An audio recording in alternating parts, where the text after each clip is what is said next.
Hello, my name is Chance Linares, and today I will be giving a brief presentation on geothermal energy. Several references were used in generating this report that can be found at the end of this presentation. I will discuss a few topics related to geothermal energy, such as electricity generation, geothermal use in heating and cooling, the future of geothermal energy, and the advantages and disadvantages of geothermal energies. So without further ado, let's get started. Below the Earth's crust, there is a layer of hot and molten rock called magma. Heat is continually produced in this layer, mostly from the decay of naturally radioactive materials such as uranium and potassium. The amount of heat within 10,000 meters down, or about 33,000 feet of the Earth's surface, contains 50,000 times more energy than all the oil and natural gas resources in the world. This heat is geothermal energy. Geothermal energy can also be used to heat and cool structures, as well using direct geothermal heat and geothermal heat pumps. Currently, the most common way of capturing the energy from geothermal sources is to tap into a naturally occurring hydrothermal convection system, where cooler water seeps into the Earth's crust, is heated up, and then rises to the surface. Once this heated water is forced to the surface, it is a relatively simple matter to capture the steam and use it to drive electric generators. To generate electricity from geothermal energy, it requires water or steam at temperatures from 300 to 700 degrees Fahrenheit. Generally, the power plants are built where geothermal reservoirs are located. A geothermal reservoir is a pool of water heated by magma deep below the surface of the Earth. The ability to harness this steam is what powers a geothermal power plant. There are three basic designs for geothermal power plants, all of which pull hot water and steam from the ground, use it, and then return it.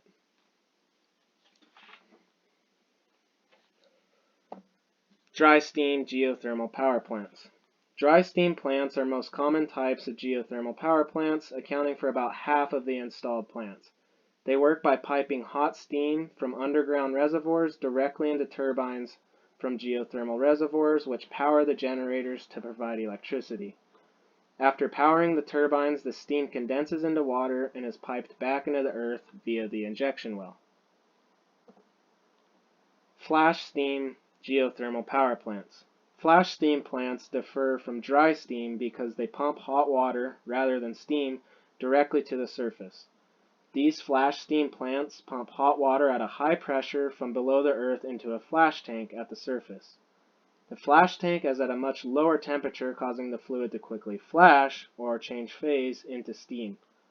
The steam produced powers the turbines. The steam is cooled and condenses into water, where it is pumped back into the ground through the injection well.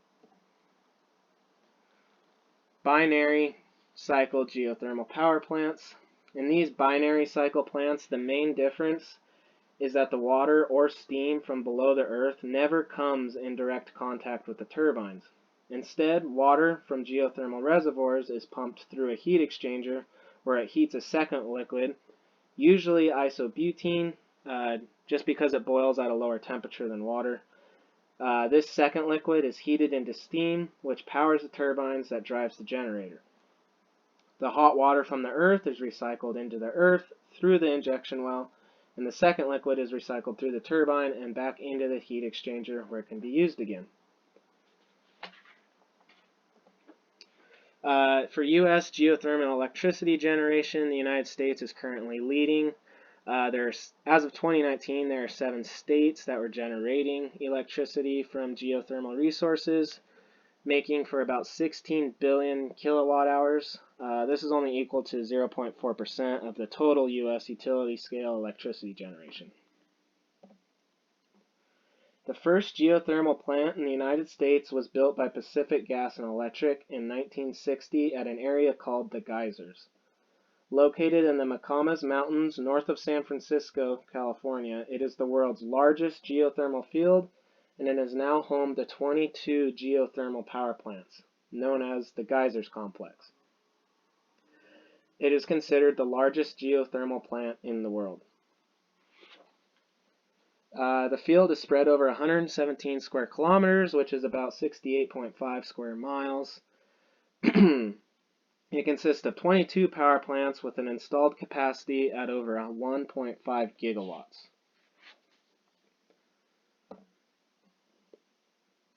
In 2017, about 26 countries, including the United States, generated a total of about 80 billion kilowatts of electricity from geothermal energy.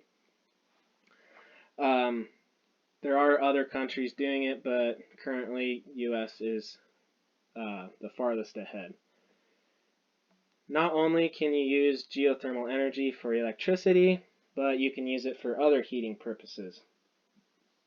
The direct use of geothermal heat can be used for, although I have not done any further investigation into the following list, geothermal heat has also been used for, according to the Union of Concerned Scientists, heat buildings, raise plants in greenhouses, dry out fish and crops, de-ice roads, improve oil recovery, aid in industrial processes like pasteurizing milk, and heating the water at fish farms.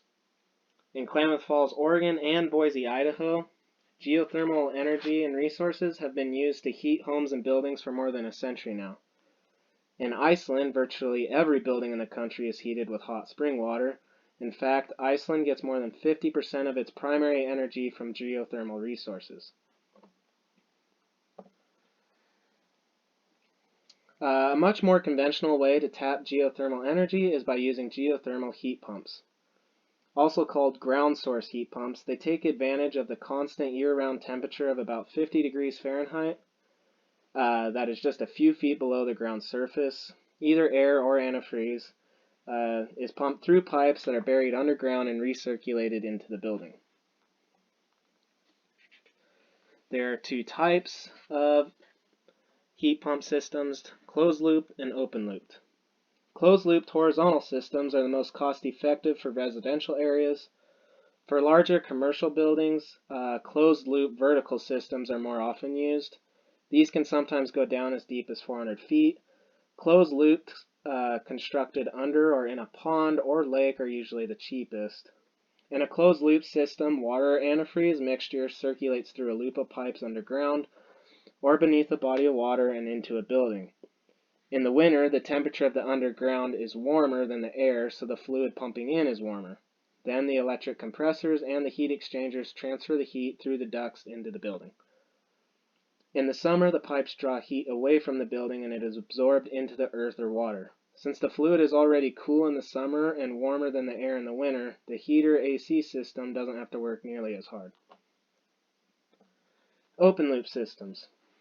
In open-loop systems, the water is taken directly from the water source and into the heat pump, where it can either be recycled back into the same source or pumped into another waste source. The only difference with the water going in and out is a slight change in temperature. Although these can be cheaper, they also require a steady flow of water. These four types of geothermal heat pumps can be used all over the country due to the constant temperature below the surface, but they vary in efficiency and cost. Here is a diagram explaining closed-loop systems and open-loop systems. The future of geothermal energy. It is one of the few renewable energy technologies that can supply continuous baseload power. Additionally, unlike coal and nuclear plants, binary geothermal plants can be used as a flexible source of energy to balance the variable supply of renewable resources such as wind and solar. Binary plants have the capability to ramp production up and down multiple times each day from 100% of nominal power down to a minimum of 10%. The cost of electricity from geothermal facilities is also becoming increasingly competitive. According to the U.S. Energy Information Administration, they projected that the levelized cost of energy for a new geothermal plant starting in 2019 will be less than 5 cents per kilowatt hour, as opposed to more than 6 cents for new natural gas plants and more than 9 cents per kilowatt hour for new conventional coal plants. Enhanced geothermal systems.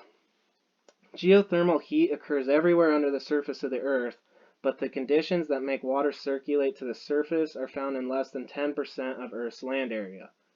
An approach to capturing the heat in dry areas is known as enhanced geothermal systems, EGS for short, or sometimes called the hot dry rock method.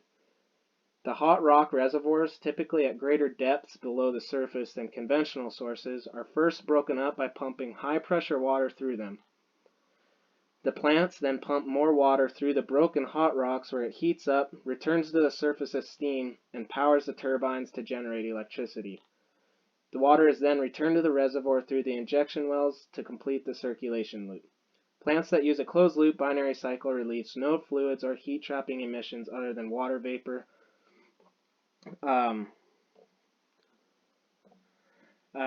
Some pros of geothermal energy are it only produces 1/6 of CO2 produced by natural gas plants and is not an intermittent source of energy like wind or solar.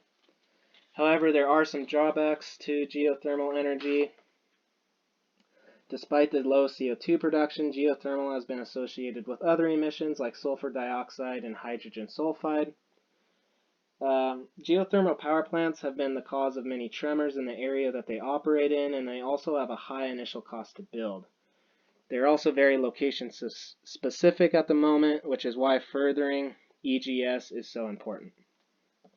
Here's a list of references used, and thank you for listening.